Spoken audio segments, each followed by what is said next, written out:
Video clip आप देख रहे हैं, ये छत्तीसगढ़ प्रदेश के जगदलपुर इलाके की घटना है। मैं आप लोगों को बताना चाहता हूँ।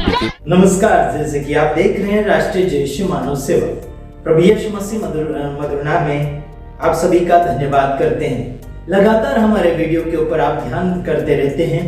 प्रभु आप सभी को सलामती दे और लगातार आपको प्रभु यीशु मसीह आगे की ओर बढ़ाता चला जाए। और शारीरिक और आत्मिक लोगों के जीवन में बहुत सा अंतर होता है और उस अंतर को हम कुछ बातों के द्वारा या फिर कुछ वचनों के द्वारा बातचीत करना चाहेंगे। और साथ ही साथ आप सभी को मैं इतना कहना चाहता हूं कि परमेश्वर के जो वचन हैं आप जो बांटते हैं, जो हमारे द्वारा बांटते हैं, जो वीडियो के द्वारा बांटते हैं, आप सभी का धन्यवाद करते हैं। आप सभी के सामने हम पढ़कर सुनाना चाहेंगे, जैसे कि लिखा है पहला कुरिन्थियों 2 अध्याय उसका 14 वचन में।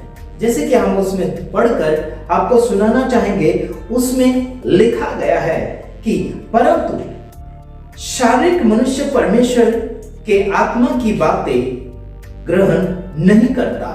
यानी कि शारीरिक जो मनुष्य है, शारीरिक रीति से चलता है, सांसारिक रीति से चलता है, वो व्यक्ति परमेश्वर की आत्मा की बातें नहीं मानता है और उन बातों को भी वो स्वीकारता नहीं है। इसी कारण आप सभी को मैं कहना चाहता हूं कि आप अगर आत्मिक हैं तो परमेश्वर के आत्मा की बातों को आप ग्रहण करेंगे, और अगर आत्मिक आप नहीं है तो आप परमेश्वर के बातों को और उसके प्रेम भाव को बिल्कुल नहीं स्वीकारेंगे।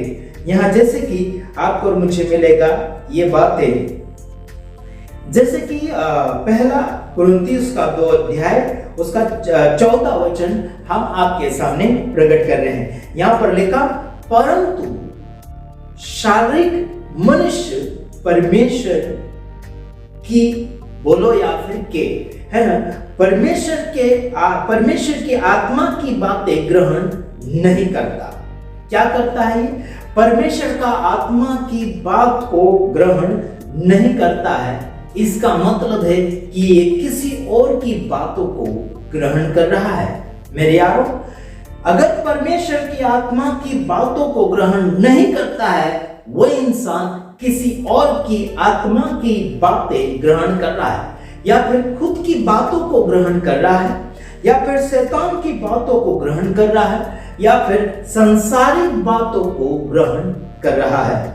समझाता आपको आगे लिखा है, क्योंकि वे उसकी दृष्टि में मूर्खता की बातें और न वह उन्हें जान सकता है, क्योंकि उनकी जांच आत्मिक रीति से होती है।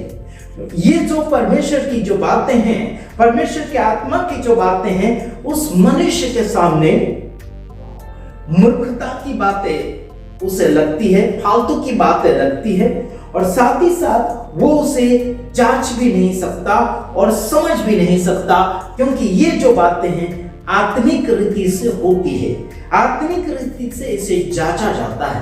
Praise the Lord, hallelujah. जैसे आप सांसारिक रीति में जियोगे तो आपको आत्मिक बातें बिल्कुल समझ में नहीं आएगी।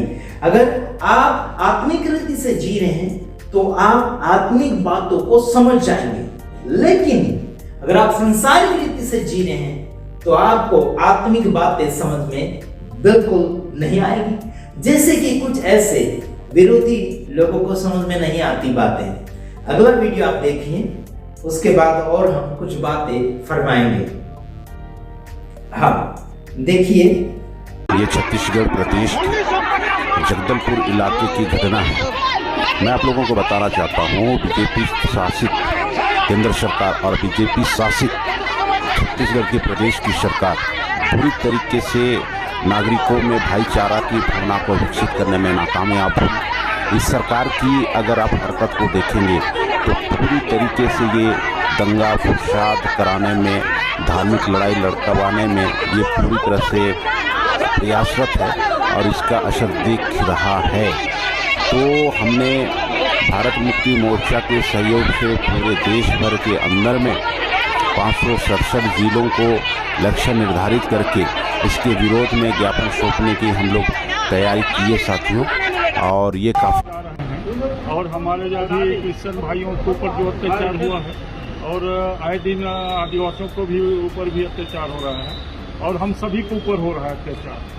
तो हम ये सब के अत्याचार के विरोध में जो संविधान को कुचला जा रहा है इसको बचाने के लिए और इस देश के जो आरएसएस की मानसिकता जो चल रही है, देश को कुचलने की जो मानसिकता चल रही है उसको लगाम लगाने के लिए हम लोग यहाँ पर कलेक्टर महोदय को एक ज्ञापन दिए हैं राष्ट्रपति के नाम से। तो ये जब तक हम मूल निवासी इकट्ठे नहीं होंगे तब तक ये अत्याचार नहीं रुकेगा। इसलिए क्या है, छोटे छोटे जो संगठन बना के चलते हैं उनको हम लोग आह्वान करते हैं कि सब एकजुट हो जाए। हम सब मूल निवासी हैं। यदि जिस दिन मूल निवासी एक जगह इकट्ठे हो जाएंगे तो हमारे ऊपर अत्याचार बंद हो जाएगा। आपका नाम क्या है? नाम बताइए। तो मेरा तुलाराम बंजारे, मैं राष्ट्रीय अध्यक्ष, राष्ट्रीय गुरु घासीदास सत्यनारायण क्रांति मोर्चा, नई दिल्ली। आज आप लोग घंटाघर में किस विषय पे ज्ञापन दे रहे हैं? आज हम लोग राष्ट्रीय क्रिश्चियन मोर्चा के माध्यम से महामहिम राष्ट्रपति को ज्ञापन दिया जा रहा है जिलाधिकारी के माध्यम से। हमारी ये मांग है कि भारत देश में क्रिश्चियनों के ऊपर जो हो रहे हमला और अत्याचार के विरोध में हम लोग महामहिम को ज्ञापन दे रहे हैं। हमारी धार्मिक भावनाओं को आहत किया जा रहा है और हमारे चर्चों को तोड़ा जा रहा है। धर्म परिवर्तन के नाम पे हम लोगों के ऊपर झूठा मुकदमा लगा के जेल में घुसा जा रहा है। हम लोग चाहते हैं कि बाबा साहब के संविधान ने सबको अपने मौलिक अधिकार और अपने मौलिक कर्तव्यों के बारे में जो अधिकार दिया है, हम लोग उसी को निस्वार्थ भाव से सबके प्रति सम्मान और दृष्टि से नियम से लागू होना चाहते हैं। अगर हम लोग किसी की धार्मिक भावनाओं को आहत नहीं पहुंचाते तो हम चाहते हैं कि हमारी धार्मिक भावनाओं को भी कोई आहत न पहुंचाए। हम लोगों को बोला जाता है कि धर्म परिवर्तन आप लोग करवा रहे हो। धर्म परिवर्तन का माध्यम से हम लोगों के ऊपर अन्याय अत्याचार किया जा रहा है।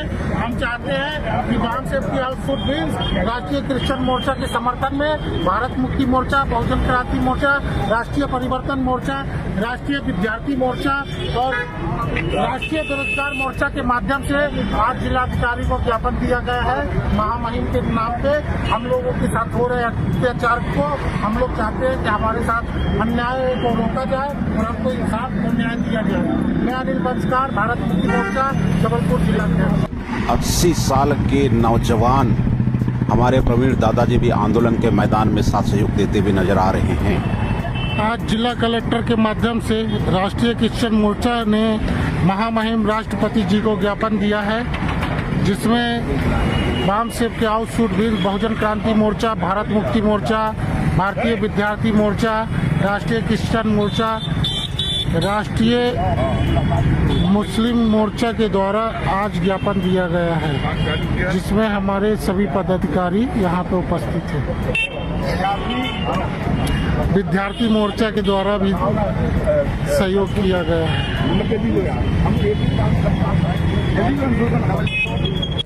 जय मूल्यवासी, बोल 85, जय मूल्यवासी।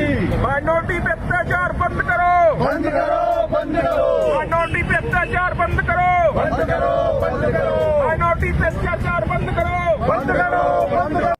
ये जो आपने वीडियो देखा है वो वीडियो है छत्तीसगढ़ के अंदर वाला, और छत्तीसगढ़ के अंदर की बातें हमें लगातार सुनने के लिए मिलती है। विरोध के ऊपर विरोध, हिंसा के ऊपर हिंसा, झगड़े के ऊपर झगड़ा, मारपीट के ऊपर मारपीट, लगातार आपको मुझे सुनने के लिए ये बातें मिल रही हैं।